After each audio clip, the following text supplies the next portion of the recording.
નમસ્કાર દર્શક મિત્રો, લોકશાહી શાસન વ્યવસ્થામાં પ્રજાના પ્રતિનિધિ તરીકે ચૂંટાઈને આવેલા ધારાસભ્યશ્રીઓ વિધાનસભા ગૃહમાં પ્રજાના પ્રશ્નોને વાચા આપે છે. આ રીતે રાજ્યના વિકાસની નીતિ ઘડાય છે, નિર્ણયો લેવાય છે અને પ્રજાના પ્રશ્નોનું સુખદ નિરાકરણ પણ આવે છે. દર્શક મિત્રો, 15મી ગુજરાત વિધાનસભાના બીજા સત્રમાં આજના દિવસે હાથ ધરાયેલ મહત્વની કાર્યવાહીના સંકલિત અંશો લઈને અમે ઉપસ્થિત થયા છીએ લોકશાહીના ધબકારા કાર્યક્રમમાં. તો આવો નિહાળીએ લોકશાહીના ધબકારા. ઓર્ડર. આણંદ જિલ્લામાં મનોદિવ્યાંગ વ્યક્તિઓને આર્થિક સહાય અંગે આણંદના ધારાસભ્ય શ્રી યોગેશ પટેલે પ્રશ્ન પૂછ્યો હતો.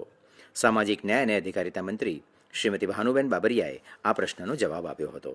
માનનીય અધ્યક્ષશ્રી, માનનીય સામાજિક ન્યાય અને અધિકારિતા મંત્રીશ્રી જણાવવા કૃપા કરશે કે તારીખ 1/1/2022થી તારીખ 31/12/2022 સુધીમાં આણંદ જિલ્લામાં બૌદ્ધિક અસમર્થ ધરાવતા એટલે કે મનોદિવ્યાંગ વ્યક્તિઓને આર્થિક સહાય આપવાની યોજના હેઠળ કુલ કેટલી અરજીઓ મળી છે? બીજો પ્રશ્ન છે, તે પૈકી કેટલી અરજીઓ મંજૂર કરવામાં આવી? ત્રીજો પ્રશ્ન છે, તે પેટે કેટલી રકમ ચૂકવવામાં આવી? અને છેલ્લો પ્રશ્ન છે, કેટલી અરજીઓનો નિકાલ કરવાનો બાકી છે? માનનીય અધ્યક્ષશ્રી, આણંદ જિલ્લામાં જે માનનીય સભ્યશ્રીએ વાત કરી તાલુકાવાર કેટલી અરજી મળી, તો સર તાલુકાવાર જે લિસ્ટ છે આણંદની વાત કરું તો 177 અરજી મળી, તમામ મંજૂર કરવામાં આવી અને સહાય 10,71,000ની સહાય આપવામાં આવી. એ જ રીતે ઉમરેઠની વાત કરું તો 63 અરજી મળી, તમામ મંજૂર કરવામાં આવી. 3,19,000ની સહાય ચૂકવવામાં આવી. ખંભાતની વાત કરું તો 93 અરજી મળી, 92 મંજૂર કરવામાં આવી, એક ના મંજૂર કરવામાં આવી અને 5,51,000ની સહાય ચૂકવવામાં આવી. તારાપુરની વાત કરું તો 9 અરજી મળી, 9 મંજૂર કરવામાં આવી, 47,000ની સહાય ચૂકવવામાં આવી. પેટલાદની વાત કરું તો 94 અરજી મળી, 93 મંજૂર કરી, એક ના મંજૂર કરી, 4,68,000ની સહાય ચૂકવવામાં આવી. આકલાવની વાત કરું તો 31 અરજી મળી, 31 મંજૂર કરી, 1,18,000ની સહાય ચૂકવવામાં આવી. બોરસદની વાત કરું તો 89 અરજી મળી, 86 મંજૂર કરી, 3 ના મંજૂર કરી અને 5,34,000ની સહાય ચૂકવવામાં આવી. સોજિત્રાની વાત કરું તો 14 અરજી મળી, 13 મંજૂર કરી, એક ના મંજૂર કરી, 82,000ની સહાય ચૂકવવામાં આવી. આ માનનીય અધ્યક્ષશ્રી ટોટલ 570 અરજી મળી, 564 મંજૂર કરી, 6 ના મંજૂર કરી. જે ડોક્યુમેન્ટ જે વેરિફિકેશનના અમુક જે કારણો હતા એના હિસાબે ના મંજૂર કરવામાં આવી અને ટોટલ 31,90,000ની સહાય ચૂકવવામાં આવી. બનાસકાંઠા જિલ્લાના ઔદ્યોગિક એકમો દ્વારા શ્રમ કાયદાઓના ભંગ અંગે દાંતાના ધારાસભ્ય શ્રી કાંતિભાઈ ખરાડીએ પૂછેલા પ્રશ્નનો જવાબ શ્રમ, કૌશલ્ય વિકાસ અને રોજગાર મંત્રી શ્રી બળવંતસિંહ રાજપૂતે આપ્યો હતો. માન્ય અધ્યક્ષશ્રી, મારા વિસ્તારની અંદર સરકાર પાસે કેટલીઓ અરજી આવી છે અને એમાંથી કેટલીઓ અરજી મંજૂર થઈ છે ને કેટલીઓ બાકી છે ને સાથે સાથે આપણા મંત્રી પાસે હું આપણા મારફતે મંત્રી પાસે અપેક્ષા એ રાખું છું કે મારા વિસ્તારની અંદર આ શ્રમ રોજગારનો મુદ્દો છે ત્યાં સુધી બહુ જ મારા વિસ્તારમાંથી લોકો બારે રોજગાર માટે જાય છે ને જીવના જોખમે જાય છે. એના લગતું મંત્રીશ્રી ફરીથી સર્વે કરાવી રોજગારી આપવા માગો છો કે કેમ? માન્ય અધ્યક્ષશ્રી, માન્ય સભ્યશ્રીએ જે પ્રશ્ન પૂછ્યો છે એ પ્રશ્ન આમાં રોજગારી લગતો નથી, પણ આપે જે પૂછ્યું છે કે આપના વિસ્તારમાંથી જે આપે પ્રશ્ન પૂછ્યો હતો એની અંદર એક જણને જે ફરિયાદ હતી એ ફરિયાદને 1,92,115 રૂપિયા ચૂકવાઈ ગયા છે અને એ આપના વિસ્તારના નતા. માન્ય અધ્યક્ષશ્રી, એ સંસ્થા લીક ફૂલ એન્જિનિયરિંગ છાપી એટલે લિંકનદાસ 1,92,000 ગ્રેજ્યુએટના નાણાં ચૂકવવામાં માન્ય અધ્યક્ષશ્રી આવ્યા છે. માન્ય શ્રી કેશાજીભાઈ ઠાકોર. માન્ય અધ્યક્ષશ્રી, હું આપના મારફત મંત્રીશ્રી પાસેથી જાણવા માગું છું કે ઔદ્યોગિક એકમ સિવાય અન્ય કઈ સંસ્થાઓમાં શ્રમ કાયદા હેઠળ તપાસ કરવામાં આવે છે? અને મારો બીજો પ્રશ્ન છે કે રાજ્યનું શ્રમ તંત્ર મુખ્યત્વે કયા શ્રમ કાયદાઓનો અમલ કયા સંરક્ષણના કયા અધિકારીઓ દ્વારા કરાવે છે? માન્ય અધ્યક્ષશ્રી, માન્ય સભ્યશ્રીએ જે પ્રશ્ન પૂછ્યો છે એમાં ઔદ્યોગિક એકમ સિવાય દુકાન હોય, હોટલ હોય, રેસ્ટોરન્ટ હોય, વાણિજ્ય સંસ્થાઓ હોય, સ્થાનિક સત્તા મંડળો હોય, હોસ્પિટલ હોય જેવા શ્રમ કાયદા લાગુ પડતા હોય તેવી તમામ સંસ્થાઓ શ્રમ કાયદા તપાસ હેઠળ કરવામાં આવે છે. માન્ય અધ્યક્ષશ્રી, માન્ય અધ્યક્ષશ્રી, એમનો જે બીજો પ્રશ્ન છે કે રાજ્યમાં શ્રમ મુખ્યત્વે લઘુત્તમ વેતન અધિનિયમ 1948 બોનસ ચૂકવણી હોય, અધિનિયમ 1965 ગ્રેજ્યુએટ હોય, ચૂકવણી નિયમ 1972 કોન્ટ્રાક્ટ મજૂર નિયમ અને નાબૂદી હોય, અધિનિયમ નિયમ 1970 ઔદ્યોગિક વિવાદ, ઔદ્યોગિક 1947 બહાર અને કિશોર પ્રતિબંધ નિયમ અધિનિયમ 1986 કારખાના ધારા 1948 પશુ સહાય અધિક 1961ના કાયદામાં અમલમાં આવે છે અને શ્રમ તંત્રમાં નાયબ શ્રમ આયુક્ત વર્ગ 1, મદદનીશ શ્રમ આયુક્ત અધિકારી 1, સરકારી શ્રમ અધિકારી વર્ગ 2 તથા નિયામક શ્રી અને ઉદ્યોગ તાલીમ અને સ્વસ્થ તંત્ર નાયબ અધિકારી 1, મદદનીશ નિયામક 2, ઔદ્યોગિક સલામતી અને સ્વસ્થ અધિકારી 2 એમ સ્વયંગી અધિકારી શ્રમ કાયદાનું અમલ કરાવે છે. માન્ય શ્રી અનિકેતભાઈ ઠાકર. અધ્યક્ષશ્રી, હું આપના માધ્યમથી મંત્રીશ્રીને પ્રશ્ન પૂછવા માગું છું કે તંત્ર દ્વારા આ શ્રમયોગીઓને શ્રમ કાયદાનું માર્ગદર્શન આપવા માટે શી વ્યવસ્થા ગોઠવવામાં આવે છે? અને બીજો પ્રશ્ન એ છે કે બનાસકાંઠા જિલ્લામાં આપે જે નિરીક્ષણ તંત્ર દ્વારા જે નિરીક્ષણ કરવામાં આવ્યું એની અંદર કસૂરવાર એકમો સામે કઈ કાર્યવાહી કરવામાં આવી? માન્ય અધ્યક્ષશ્રી, સભ્યશ્રીએ જે પ્રશ્ન પૂછ્યો છે, દરેક જિલ્લામાં શ્રમ આયુક્ત તંત્ર હેઠળ કચેરીમાં અધિકારીઓ રૂબરૂ સંપર્ક સાધવામાં અને માર્ગદર્શન આપવામાં આવે છે. શ્રમ આયુક્ત કચેરી દ્વારા ટોલ ફ્રી હેલ્પલાઇન અને અસરકારક વિકૃત વ્યવસ્થાના ભાગરૂપે કાયદાકીય માર્ગદર્શન, શ્રમયોગી કલ્યાણકારી યોજનાઓની જાણકારી તથા ટેલિફોનિક ફરિયાદ નોંધવા માટે જેવી કે મફત શ્રમ આયોગ કચેરી, ગુજરાત રાજ્ય શાસિક હેલ્પલાઇન 15-53-72-21-10-2000 રોજના રોજ કાર્યરત કરવામાં આવી છે અને આ શ્રમ સહાયક હેલ્પ ઉપર 21-10-2022 થી આજ દિન સુધી 1325 થી વધારે કોલ માન્ય અધ્યક્ષશ્રી મળ્યા છે.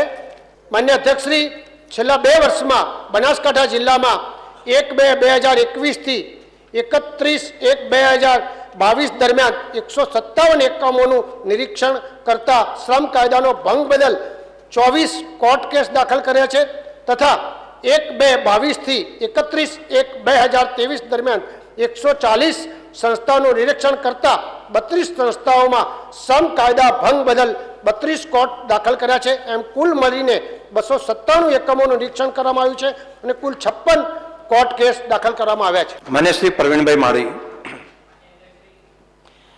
માન્ય મંત્રીશ્રી જોડે હું જાણવા માગું છું કે શ્રમ ઔદ્યોગિક કાયદાઓ જે ભંગ કરે છે અને એ જે ઉદ્યોગો એકમ પર જે ચકાસણી દરમિયાન કેવા પ્રકારની ક્ષતિઓ ધ્યાને આવે છે એ જાણવા માગું છું. માન્ય અધ્યક્ષશ્રી, માન્ય સભ્યશ્રીએ પૂછ્યું છે કે નિભાવમાં થતા પત્રકો નિભાયા ના હોય તો, શ્રમયોગી અને પગાર ચૂકવવામાં વિલંબ કરે તો, લઘુમત વેતન કરતાં ઓછો પગાર આપે તો, બાકી પગાર હોય તો, ઓવરટાઈમ અને વેતન ચૂકવવામાં આવેલ ના હોય તો, બોનસ ઓછું ચૂકવે અથવા બોનસ ચૂકવવામાં આવે ન હોય તો, શ્રમયોગી કામ કલાકો વધુ કરાવે તો, સલામતી અને આરોગ્ય અને કલ્યાણ વિશે બાબતો અંગે તપાસ કરવામાં આવે છે.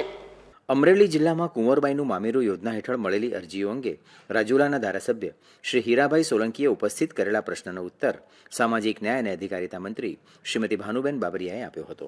માનનીય અધ્યક્ષશ્રી, હું આપના મારફતે મંત્રીશ્રી પાસે જાણવા માગું છું કે કુલ અરજીઓ 3339 આવી છે. આ પૈકી 3336 અરજીઓ મંજૂર કરવામાં આવી છે અને બાકી 3 અરજીઓ શા કારણે મંજૂર નથી થઈ એકી.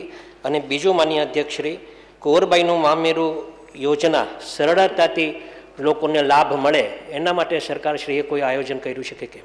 માન્ય અધ્યક્ષશ્રી, કુંવરબાઈનું મામેરું યોજનાના જે સરળતાથી લાભ મળે એના માટે થઈને સરકારશ્રી દ્વારા જે પગલાં લેવામાં આવે છે એની વાત કરું તો માનનીય અધ્યક્ષશ્રી, લાભાર્થીએ આ યોજનાનો લાભ લેવા માટે કચેરીમાં ગયા વિના જ ઘરેથી જ ઓનલાઈન અરજી કરી લાભ મેળવી શકશે. આ યોજનાનો લાભ લેવા અરજદારે અરજી સાથેના ડોક્યુમેન્ટ કચેરીમાં અગાઉ જમા કરાવવાના રહેતા હતા, તે હવેથી કચેરીમાં જમા કરાવવાના રહેતા નથી. અરજી સાથે અગાઉ અલગ અલગ 13 પ્રકારના ડોક્યુમેન્ટ્સ રજૂ કરવાના થતા હતા, પરંતુ હવે ફક્ત 4 જ પ્રકારના ડોક્યુમેન્ટ રજૂ કરવાના થાય છે. એમાં 4માં પહેલું કન્યાનું આધાર કાર્ડ, કન્યાના પિતા કે વાલીનો કે સક્ષમ અધિકારીનો આવકનો દાખલો, લગ્ન નોંધણીનું પ્રમાણપત્ર અને કન્યાની બેંકમાં પાસબુક કે એક રદ કરેલા ચેકની નકલ. આ યોજનામાં તાલુકા નિરીક્ષક દ્વારા સ્થળ ચકાસણી કર્યા બાદ અરજી મંજૂર કરવામાં આવતી હતી, જ્યારે હવેથી ડોક્યુમેન્ટના આધારે અરજી મંજૂર કરવામાં આવે છે, જેથી અરજદારને સમયસર લાભ મળી રહે. એ ઉપરાંત માનનીય અધ્યક્ષશ્રી, પુનઃલગ્નના કિસ્સામાં પણ એકવાર આ સહાય મળવાપાત્ર બને છે અને અરજદારની અરજી મંજૂર થયા પછી ડીબીટીના માધ્યમથી ડાયરેક્ટ લાભાર્થીના ખાતામાં રાજ્ય કક્ષાએથી એને જે મળવાપાત્ર સહાય છે એ સીધી જમા કરવામાં આવે છે અને 12,000ની સહાય આપવામાં આવે છે. નામંજૂર અરજીની વાત કરી તો 3 અરજી નામંજૂર કરવામાં આવી, 2 આવક મર્યાદાનો પ્રશ્ન હતો અને 2 સમય મર્યાદાની બહાર હતી, એના હિસાબે નામંજૂર કરવામાં આવી. શ્રી મહેશભાઈ કસવાલા. માનનીય અધ્યક્ષશ્રી, હું માનનીય મંત્રીશ્રી પાસેથી જાણવા માંગુ છું કે કુંવરબાઈનું મામેરું યોજના હેઠળ સહાય આપવાનો મુખ્ય હેતુ શું છે, તેમજ આ યોજના ક્યારથી શરૂ કરવામાં આવી, કુલ કેટલી સહાય આપવામાં આવી? મને લાગે છે આ પ્રશ્નમાં આવી ગયું છે એટલે પ્રશ્ન નથી કહેતો, પણ આ બંને જવાબ માનનીય મંત્રીશ્રી પાસેથી ઈચ્છું છું. માનનીય અધ્યક્ષશ્રી, વિકસતી જાતિના વ્યક્તિઓના દીકરીના લગ્ન પ્રસંગે આર્થિક રીતે મદદરૂપ થવાના હેતુસર કુંવરબાઈનું મામેરું યોજના અમલમાં છે. આ યોજના વર્ષ 1995થી કુંવરબાઈના મામેરાના નામે શરૂ કરવામાં આવી અને 1/4/2021 કે ત્યારબાદ લગ્ન કરનાર કન્યાને આ યોજના હેઠળ 12,000ની સહાય ચૂકવવામાં આવે છે, જે અગાઉ 10,000ની સહાય ચૂકવવામાં આવતી હતી. ગાંધીનગર જિલ્લામાં નિરાધાર વૃદ્ધો અને દિવ્યાંગોને આર્થિક સહાય યોજના અંગે ગાંધીનગર દક્ષિણના ધારાસભ્ય શ્રી અલ્પેશ ઠાકોરના પ્રશ્નનો ઉત્તર સામાજિક ન્યાય અને અધિકારિતા મંત્રી શ્રીમતી ભાનુબેન બાબરિયાએ આપ્યો હતો. માનનીય અધ્યક્ષશ્રી, મારે પ્રશ્ન એટલો જ છે કે આવા લોકો માટેની પાત્રતા શું છે અને આપણે આવા લાભાર્થીઓને દર મહિને કેટલી સહાય ચૂકવીએ છીએ? માન્ય અધ્યક્ષશ્રી, હું પણ અલ્પેશભાઈનો આભાર માનીશ કે મારા વિભાગ અંતર્ગત જે યોજનાઓ છે, યોજનાઓ પ્રત્યે એ પણ ખૂબ ચિંતિત છે અને લોકોને જે લાભ મળે છે એ લાભથી મુખ્યમંત્રીશ્રીનો આભાર માન્યો છે, એટલે હું પણ એમનો આભાર માનું છું. એમને જ્યારે વાત કરી છે કે પાત્રતાના ધોરણો, માનનીય અધ્યક્ષશ્રી, સહાય મેળવવાના પાત્રતાના ધોરણો વિશે વાત કરું તો અરજદારની ઉંમર 60 વર્ષથી વધુ હોવી જોઈએ. દિવ્યાંગ અરજદારના કિસ્સામાં ઉંમર 45 વર્ષથી વધુ હોવી જોઈએ અને દિવ્યાંગતાની ટકાવારી છે એ 75%થી વધારે હોવી જોઈએ. અરજદારની વાર્ષિક આવક ગ્રામ્ય વિસ્તારમાં 1,20,000 અને શહેરી વિસ્તારમાં 1,50,000થી વધુ ના હોવી જોઈએ. અરજદારને 21 વર્ષથી વધુ વયનો પુત્ર ન હોવો જોઈએ. અરજદારને પુખ્ત વયનો પુત્ર જો શારીરિક દિવ્યાંગતા અથવા માનસિક અસ્થિરતા ધરાવતો કે કેન્સર, ટીબી જેવી ગંભીર માંદગીથી પીડાતો હોય અને કમાવા માટે અશક્ત હોય તો તેવા વૃદ્ધો અરજી કરવા પાત્ર બને છે. માન્ય અધ્યક્ષશ્રી, અરજદાર છેલ્લા 10 વર્ષથી ગુજરાત રાજ્યમાં વસવાટ કરતો હોવો જોઈએ. આ યોજના પાછળ જે સહાય આપવામાં આવે છે માનનીય અધ્યક્ષશ્રી, 60 થી 79 વર્ષની ઉંમરના ધરાવતા લાભાર્થીને માસિક 1000 રૂપિયાની સહાય અને 80 વર્ષ કે તેનાથી વધુ ઉંમરના લાભાર્થીને માસિક 1250ની સહાય ચૂકવવામાં આવે છે. ગીર સોમનાથ જિલ્લામાં રોજગાર વિનિમય કચેરીમાં નોંધાયેલા બેરોજગારો અંગે સોમનાથના ધારાસભ્ય શ્રી વિમલભાઈ ચુડાસમાના પ્રશ્નનો ઉત્તર શ્રમ, કૌશલ્ય વિકાસ અને રોજગાર મંત્રી શ્રી બલવંતસિંહ રાજપૂતે આપ્યો હતો. માનનીય અધ્યક્ષશ્રી, આપના માધ્યમથી હું મંત્રીશ્રીને પૂછવા માગું છું, નોંધાયેલા બેરોજગારોને 2 વર્ષમાં 5331ને રોજગારી પૂરી પાડવામાં આવી છે. તે પૈકી કેટલાને સરકારી રોજગારી કે નોકરી પૂરી પાડવામાં આવેલ છે? માન્ય અધ્યક્ષશ્રી, માન્ય સભ્યશ્રીએ જે પૂછ્યું છે મને જણાવતા આનંદ થાય છે માન્ય અધ્યક્ષશ્રી કે 5603 એની જગ્યાએ 5331 જણને રોજગારી આપી છે. આ જ ગુજરાતની સૌથી મોટી રોજગારી આપવા માટેની એક તાકાત છે માન્ય અધ્યક્ષશ્રી. સરકારી નોકરીઓ કેટલાને આપી છે અને આ પૈકી કેટલી છે માન્ય અધ્યક્ષશ્રી? હું સભ્યશ્રીને ટેબલ ઉપર મોકલી આપીશ. વલસાડ જિલ્લામાં ગંગા સ્વરૂપા આર્થિક સહાય યોજના અંગે ધરમપુરના ધારાસભ્ય શ્રી અરવિંદ પટેલે પ્રશ્ન ઉપસ્થિત કર્યો હતો. મહિલા અને બાળ કલ્યાણ મંત્રી શ્રીમતી ભાનુબેન બાબરિયાએ આ પ્રશ્નનો જવાબ આપ્યો હતો. માન્ય અધ્યક્ષશ્રી, આ ગંગા સ્વરૂપા યોજના એ ખૂબ ગુજરાતના વિધવા બહેનો માટે ખૂબ અગત્યની છે અને આ યોજના ગંગા સ્વરૂપા યોજના હેઠળ જે લાભ મેળવવા માંગે છે એવા માટે કયા કયા દસ્તાવેજોની જરૂર પડે છે એ માન્ય મંત્રી પાસે જાણવા માંગુ છું.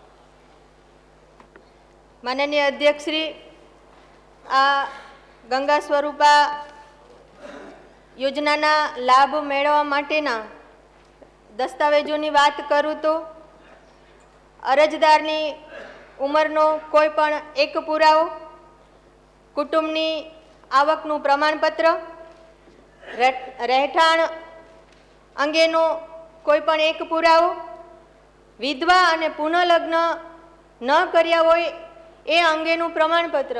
ઘણી વખત માનનીય અધ્યક્ષશ્રી એવું થતું હોય છે કે પુનઃલગ્ન નથી કર્યા તો એનું પ્રમાણપત્ર ક્યાંથી લેવાનું? તો એ કિસ્સામાં માનનીય અધ્યક્ષશ્રી જે તે ચીફ ઓફિસર, મામલતદારશ્રી, તલાટી કે ટીડીઓ દ્વારા કોઈ પણ એકનું આ પુનઃલગ્ન ન કર્યું હોય એનું પ્રમાણપત્ર મળી શકે છે.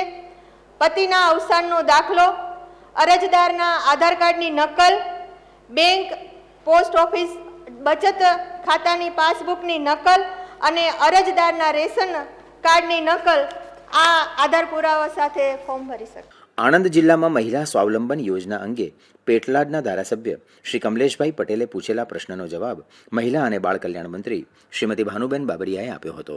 માનનીય અધ્યક્ષશ્રી, મહિલા સ્વાવલંબન યોજના ક્યારથી શરૂ થઈ એનો હેતુ અને આણંદ જિલ્લામાં મહિલા સ્વાવલંબન યોજનાના લાભાર્થીઓની સંખ્યા જણાવવા કૃપા કરશો. ધન્યવાદ. માનનીય અધ્યક્ષશ્રી,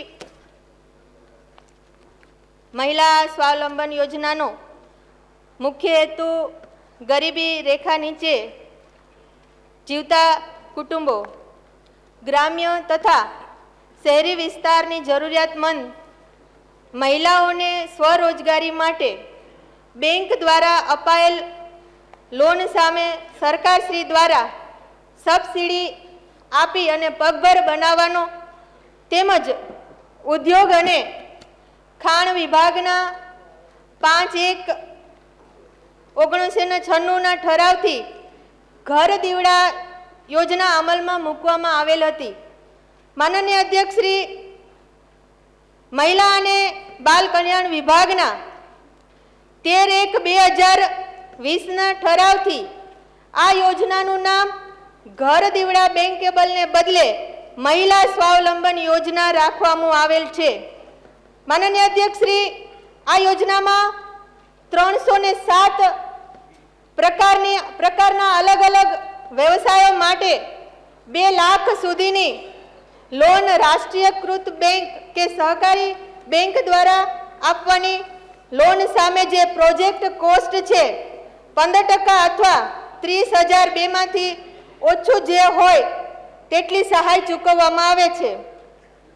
માનનીય અધ્યક્ષશ્રી, મહિલા સ્વાવલંબન યોજનાનો લાભ મેળવવા માટે શહેરી વિસ્તારની મહિલા માટે જે આવકનું ધોરણની જે મર્યાદા છે 1,50,000 અને ગ્રામ્ય વિસ્તારની જે મહિલાઓ છે તેના માટે 1,20,000 સુધીની આવક મર્યાદા છે અને 21 થી 50 વર્ષની કોઈ પણ મહિલાઓ આ યોજનાનો લાભ લઈ શકે છે. માનનીય અધ્યક્ષશ્રી સાથે એમને તાલુકાવાર જિલ્લાની યાદીની વાત કરી તો આણંદની વાત કરું તો 19 લાભાર્થી 4,66,800ની સહાય ચૂકવવામાં આવી. બોરસદની વાત કરું તો 3 લાભાર્થી 35,800ની સહાય ચૂકવવામાં આવી. પેટલાદની વાત કરું તો 2 અરજી મળી 51,000ની સહાય ચૂકવવામાં આવી. આકલાવની વાત કરું તો 1 અરજી મળી અને 15,000ની સહાય ચૂકવવામાં આવી. માનનીય અધ્યક્ષશ્રી, આમ ટોટલ 25 અરજી મળી 25 લાભાર્થીની સંખ્યામાં 5,68,600ની સહાય ચૂકવવામાં આવી. સુરત જિલ્લામાં ઇન્દિરા ગાંધી રાષ્ટ્રીય વૃદ્ધ પેન્શન વય વંદના યોજના અંગે લિંબાયતના ધારાસભ્ય શ્રીમતી સંગીતાબેન પાટીલના પ્રશ્નનો જવાબ સામાજિક ન્યાય અને અધિકારિતા મંત્રી શ્રીમતી ભાનુબેન બાબરિયાએ આપ્યો હતો. માનનીય અધ્યક્ષશ્રી, રાષ્ટ્રીય વૃદ્ધ પેન્શન યોજના ક્યારે અમલમાં આવી અને આ યોજનાનો હેતુ શું છે? માનનીય અધ્યક્ષશ્રી, ભારતીય જનતા પાર્ટીની સરકાર એટલે છેવાડાના જે અંતિમ પગથિયે બેઠેલો વ્યક્તિ છે એ અમારું પ્રથમ લક્ષ્ય છે અને એટલે જ આજે અમે 182માંથી 156 આવ્યા છીએ. લોકોના ઘર સુધી જન સુધી પહોંચી અને સરકારની જે કાંઈ યોજનાઓ છે એ યોજનાઓનો લાભ લોકો સુધી પહોંચે એના માટે થઈને સતત ને સતત પ્રયત્નશીલ અમારી ભારતીય જનતા પાર્ટીની સરકાર છે. ત્યારે રાષ્ટ્રીય વૃદ્ધ પેન્શન યોજના અમલમાં ક્યારથી આવી એની વાત કરું. માનનીય અધ્યક્ષશ્રી, ભારત સરકારના ગ્રામીણ વિકાસ મંત્રાલય દ્વારા 15 ઓગસ્ટ 1995ના રોજ કરેલ જાહેરાત મુજબ રાષ્ટ્રીય સામાજિક કાર્યક્રમ હેઠળ રાષ્ટ્રીય વૃદ્ધ પેન્શન યોજના અમલમાં મૂકવામાં આવી. માનનીય અધ્યક્ષશ્રી, ગુજરાત સરકારના સમાજ કલ્યાણ વિભાગના તારીખ 25/9/1995ના ઠરાવથી રાષ્ટ્રીય સામાજિક સહાયતા કાર્યક્રમ હેઠળ રાષ્ટ્રીય વૃદ્ધ પેન્શન યોજના ગુજરાત રાજ્યમાં અમલમાં મૂકવામાં આવી. આ યોજનાના હેતુ વિશે વાત કરી માનનીય અધ્યક્ષશ્રી, તો આ યોજનાનું લક્ષ્ય સ્થાને જે નિરાધાર વ્યક્તિ છે એ વ્યક્તિ છે જેને પોતાની આવકના સાધનમાંથી અથવા પરિવારના સભ્યોની સહાયમાંથી અથવા અન્ય કોઈ આવકના સ્ત્રોત પ્રાપ્ત થઈ શકતી નથી તેવા વૃદ્ધોને નાણાકીય સહાય ઉપલબ્ધ કરાવવા માટે આ યોજના અમલમાં મૂકવામાં આવેલ છે. આ યોજનાનો મુખ્ય હેતુ વૃદ્ધ વ્યક્તિઓને આર્થિક સહાય સલામતી પૂરી પાડવાનું છે. મહેસાણા જિલ્લામાં મનોદિવ્યાંગ વ્યક્તિઓને આર્થિક સહાય અંગે ખેરાલુના ધારાસભ્ય શ્રી સરદારભાઈ ચૌધરીએ પ્રશ્ન પૂછ્યો હતો. સામાજિક ન્યાય અને અધિકારિતા મંત્રી શ્રીમતી ભાનુબેન બાબરિયાએ આ પ્રશ્નનો જવાબ આપ્યો હતો. માન્ય અધ્યક્ષશ્રી, હું આપણા માધ્યમથી માનનીય મંત્રીશ્રી પાસે જાણવા માંગુ છું કે બૌદ્ધિક અસમર્થતા ધરાવતા એટલે કે મનોદિવ્યાંગ વ્યક્તિને આર્થિક સહાય આપવાની યોજના ક્યારે અમલમાં આવી અને આ યોજનાનો હેતુ શું છે? માનનીય અધ્યક્ષશ્રી, બૌદ્ધિક અસમર્થતા ધરાવતા એટલે મનોદિવ્યાંગ વ્યક્તિની જે આર્થિક સહાય આપવાની યોજના વિશે વાત કરી તો માનનીય અધ્યક્ષશ્રી, સામાજિક ન્યાય અને અધિકારિતા વિભાગ ગાંધીનગર તારીખ 18/7/2020ના ઠરાવથી યોજના અમલમાં મૂકવામાં આવેલ અને આ યોજના પાછળનો મુખ્ય હેતુ માનસિક દિવ્યાંગતા ધરાવતી વ્યક્તિઓ કે જે પોતાની રોજબરોજની જે પ્રવૃત્તિઓ છે એ સ્વતંત્ર રીતે કરી શકતા નથી તેઓને માસિક સહાય પૂરી પાડી તેઓના પરિવારજનોને તેઓની જે સાર સંભાળ રાખે છે એ સાર સંભાળ પાછળનો જે ખર્ચો થાય છે એ ખર્ચામાં રાહત આપવા માટે થઈને આ યોજના અમલમાં મૂકવામાં આવેલ છે. તાપી જિલ્લામાં ગંગા સ્વરૂપા આર્થિક સહાય યોજના અંગે નિઝરના ધારાસભ્ય ડોક્ટર જયરામભાઈ ગામિતના પ્રશ્નનો જવાબ મહિલા અને બાળ કલ્યાણ મંત્રી શ્રીમતી ભાનુબેન બાબરિયાએ આપ્યો હતો. માન્ય અધ્યક્ષશ્રી, આપના માધ્યમથી એ જાણવા માંગુ છું મંત્રી પાસેથી કે તાપી જિલ્લામાં ગંગા સ્વરૂપા આર્થિક યોજના અંતર્ગત વર્ષ 2022 દરમિયાન માસવાર કેટલા લાભાર્થીઓને સહાય ચૂકવવામાં આવી અને તે માટે કુલ કેટલા રૂપિયાનો ખર્ચ કરવામાં આવ્યો? માનનીય અધ્યક્ષશ્રી, તાપી જિલ્લાની તાલુકાવાર યાદી જ્યારે સભ્યશ્રીએ માંગી છે તો વાત કરું તો જાન્યુઆરીમાં 20,608 લાભાર્થીની સંખ્યા હતી.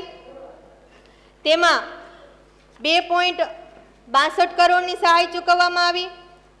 એ જ રીતે ફેબ્રુઆરીની વાત કરું માનનીય અધ્યક્ષશ્રી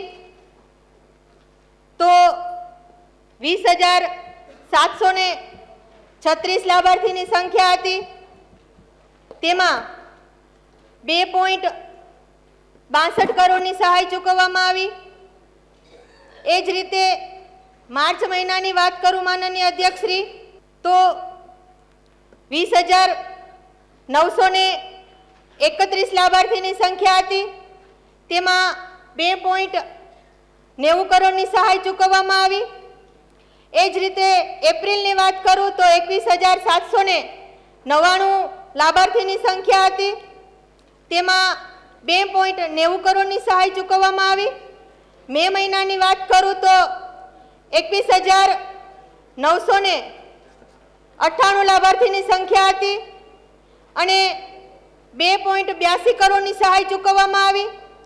જૂન મહિનાની વાત કરું માનનીય અધ્યક્ષશ્રી તો 22,148 લાભાર્થીની સંખ્યા હતી.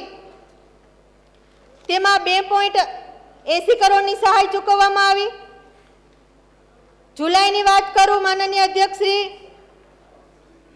22,418 લાભાર્થીની સંખ્યા હતી. એમાં 2.87 કરોડની સહાય ચૂકવવામાં આવી. ઓગસ્ટની વાત કરું તો માનનીય અધ્યક્ષશ્રી 22,863 લાભાર્થીની સંખ્યા હતી. તેમાં 2.98 કરોડની સહાય ચૂકવવામાં આવી. સપ્ટેમ્બરની વાત કરું તો 22,918 લાભાર્થીની સંખ્યા હતી. 2.88 કરોડનો ખર્ચ કરવામાં આવ્યો. ઓક્ટોબરની વાત કરું માનનીય અધ્યક્ષશ્રી 22,668 લાભાર્થીની સંખ્યા હતી. ખર્ચ 2.83 કરોડ કરવામાં આવ્યો. નવેમ્બરની વાત કરું 22,943 લાભાર્થીની સંખ્યા હતી. તેમાં 2.91 કરોડનો ખર્ચ કરવામાં આવ્યો અને ડિસેમ્બરની વાત કરું માનનીય અધ્યક્ષશ્રી 23,304 લાભાર્થીની સંખ્યા હતી અને 3.10 કરોડનો ખર્ચ કરવામાં આવ્યો. આમ ટોટલ 34.10 કરોડનો ખર્ચ કરવામાં આવ્યો. તો દર્શક મિત્રો, ફરી મળીશું આવતીકાલે. ત્યાં સુધી રજા આપશો. નમસ્કાર.